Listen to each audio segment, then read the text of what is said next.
There's a place He comes to me. Though I'm blind, He helps me see. Though I see dimly in this place, one day I'll see Him face to face. This is Kurt Kaikkonen, pastor of Calvary Chapel, Waterford, at your neighborhood church. Today on Face to Face, we'll be in the book of Genesis. So grab your Bibles and let's get started.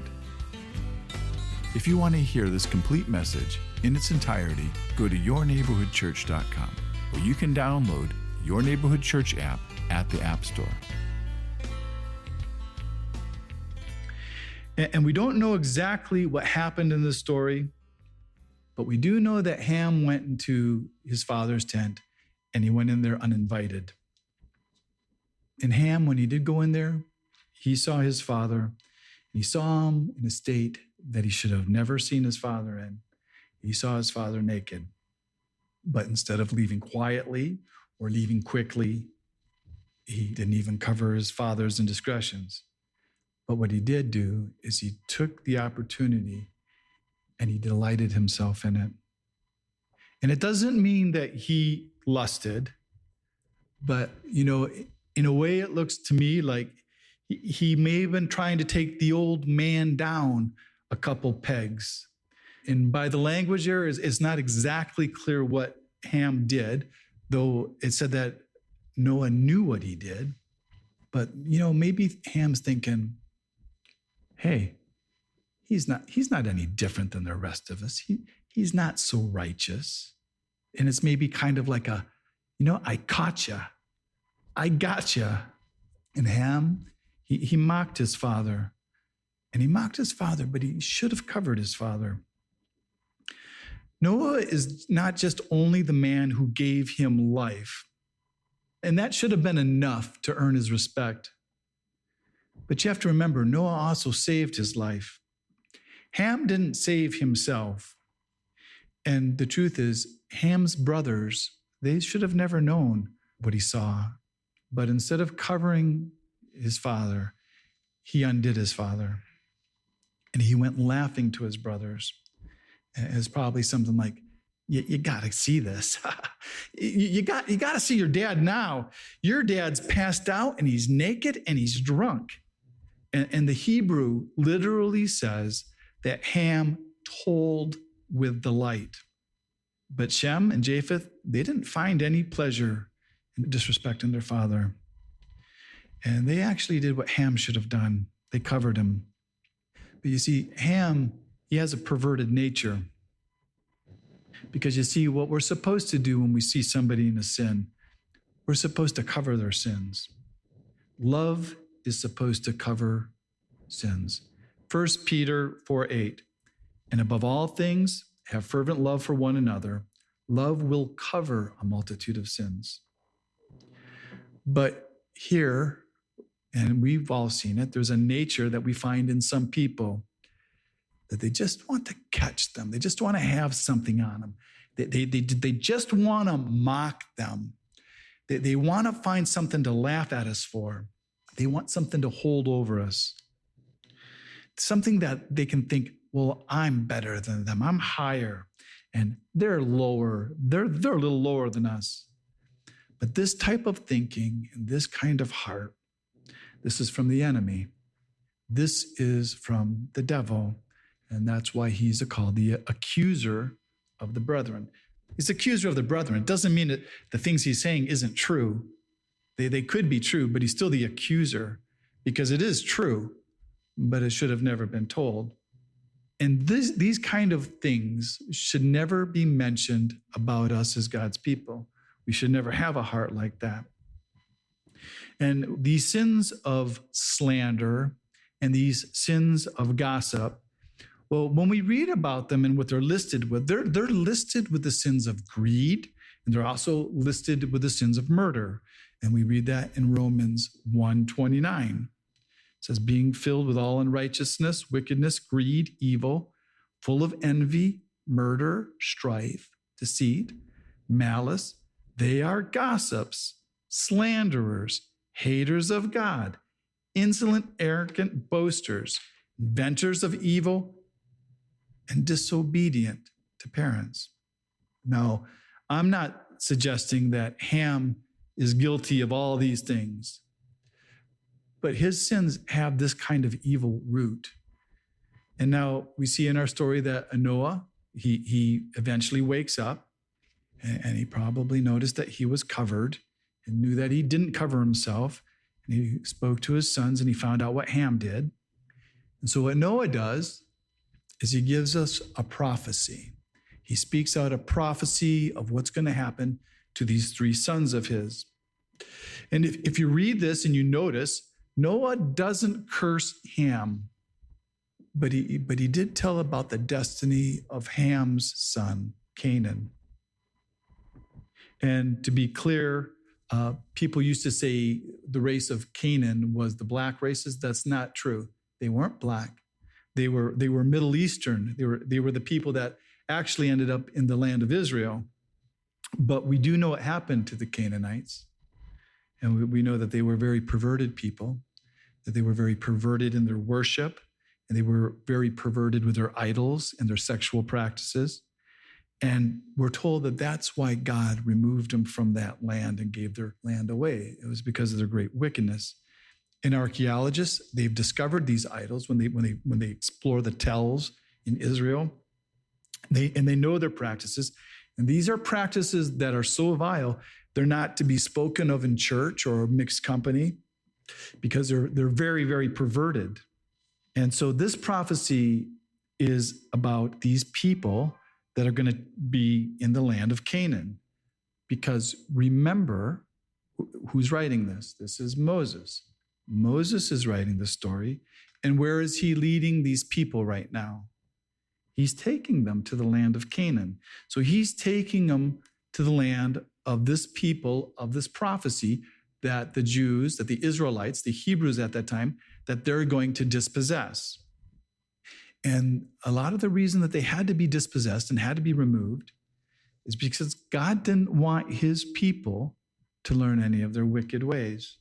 And we read here that the people that they don't destroy, well, they're going to be the servants. And we do see that because we see the Gibeonites, they make a treaty with Joshua and they become the servants of God. And when we see these wars at the end of Moses' life and in the beginning of Joshua, and we read about these different Canaanites, we're going to see all these same names again that we just read here. It's the same people that had taken root in that land. But most of the battles that they won, they weren't started by the Hebrews. They were actually started by the Canaanites, and all they did is defend themselves, and then they took their land. And Noah, he doesn't curse any other of the Hamitic races. It was only Canaan. So there's nothing wrong with the races of Ham. And just like Noah didn't curse Ham, he also didn't bless Shem. Because if you read that carefully, it says that Noah blessed the Lord, the God of Shem, because Shem's God is the real God. And all blessings are going to come through the descendants of Shem. Because Shem, he's the one to the line of Israel. And he's also the line that's going to lead to the Messiah. And Japheth, he's going to share in this blessing of the tents of Shem.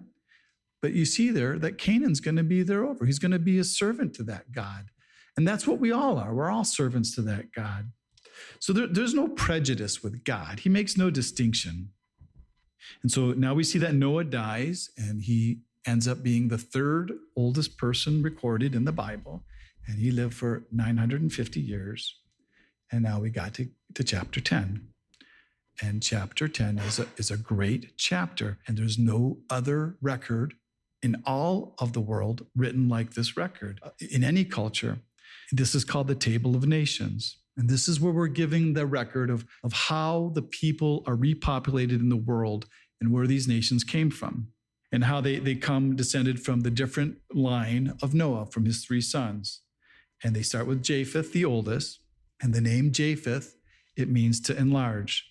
And he is the father of all the Gentile nations that settled north and west of Israel.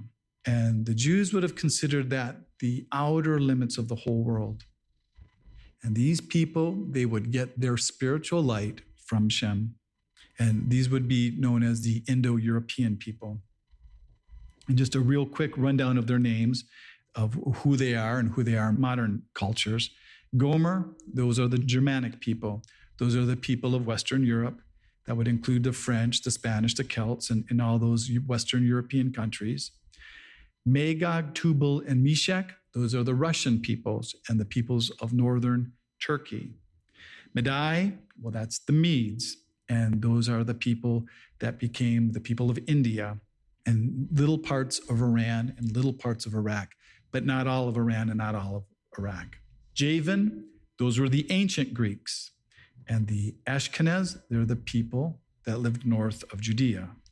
Togarma, they're the Armenians. Okay, and then the next people group that we look at is Ham. And Ham, though he's not the middle son, he's the youngest. The reason they save Shem for last is because we're going to go on with Shem, because that's the line we're interested in. We're interested in that line that's going to lead to Abraham, to Israel, and to the Messiah. So they're going to do Ham first, and then they're going to do Shem. Because every time the Bible ends up following a line like that, they do it for a few generations, then they stop. But when it comes to the line that leads to the Messiah, they keep going because it's making a record, because we want to know for sure. You can trace Jesus all the way back to Adam. So Ham's descendants, they're largely found in Africa. But there's some that are in the Far East, because we're going to read about that in the next chapter, about Cush's son Nimrod. And he starts that area of Babylon. So Cush, he's the father of the Ethiopians, but it's not what's considered modern Ethiopia, but I guess Ethiopia used to be a different country back then. And then Mizraim, that's Egypt. Put is Libya, which is in northern Africa, west of Egypt. And then Canaan, that's not the people of Israel, but that's the land that they possessed. Because Canaanites, you no longer can find a Canaanite in the world. They've just been lost and mixed with the other peoples. Okay, now we're going to be told about the most famous person in the book of Genesis before Abraham. And that would be Cush's son Nimrod. And this is where that saying came, don't be such a Nimrod. And I'm pretty sure it was his father, Cush, that said that for the first time. Son, don't be such a Nimrod. But what Nimrod means is, let us rebel. And we read here, it says that Nimrod was a mighty one on the earth. And that word mighty, what that means is that he was a champion. It means he was a man of superior strength and courage. He was like a player in the Super Bowl. He was like one of the chiefs, because he was a chief, but he was the chief of the bad guys. He was not a 49er. He was a chief. And that word mighty there is the same word that describes King David's men. It's the same word when he talks about mighty men, that they were courageous men with superior strength. You've been listening to Face to Face. Face to Face on this radio station has been provided by Your Neighborhood Church. If you want to help support Face to Face and put this program on other stations just like yours, you can contact us at yourneighborhoodchurch.com or write Your Neighborhood Church, P.O. Box 500, Romeo, Michigan 48065. There's a place he comes to me. Though I'm blind, he helps me see. Though I see dimly in this place, one day I'll see him face to face. Tune in again tomorrow at this same time as we continue to go through the Bible.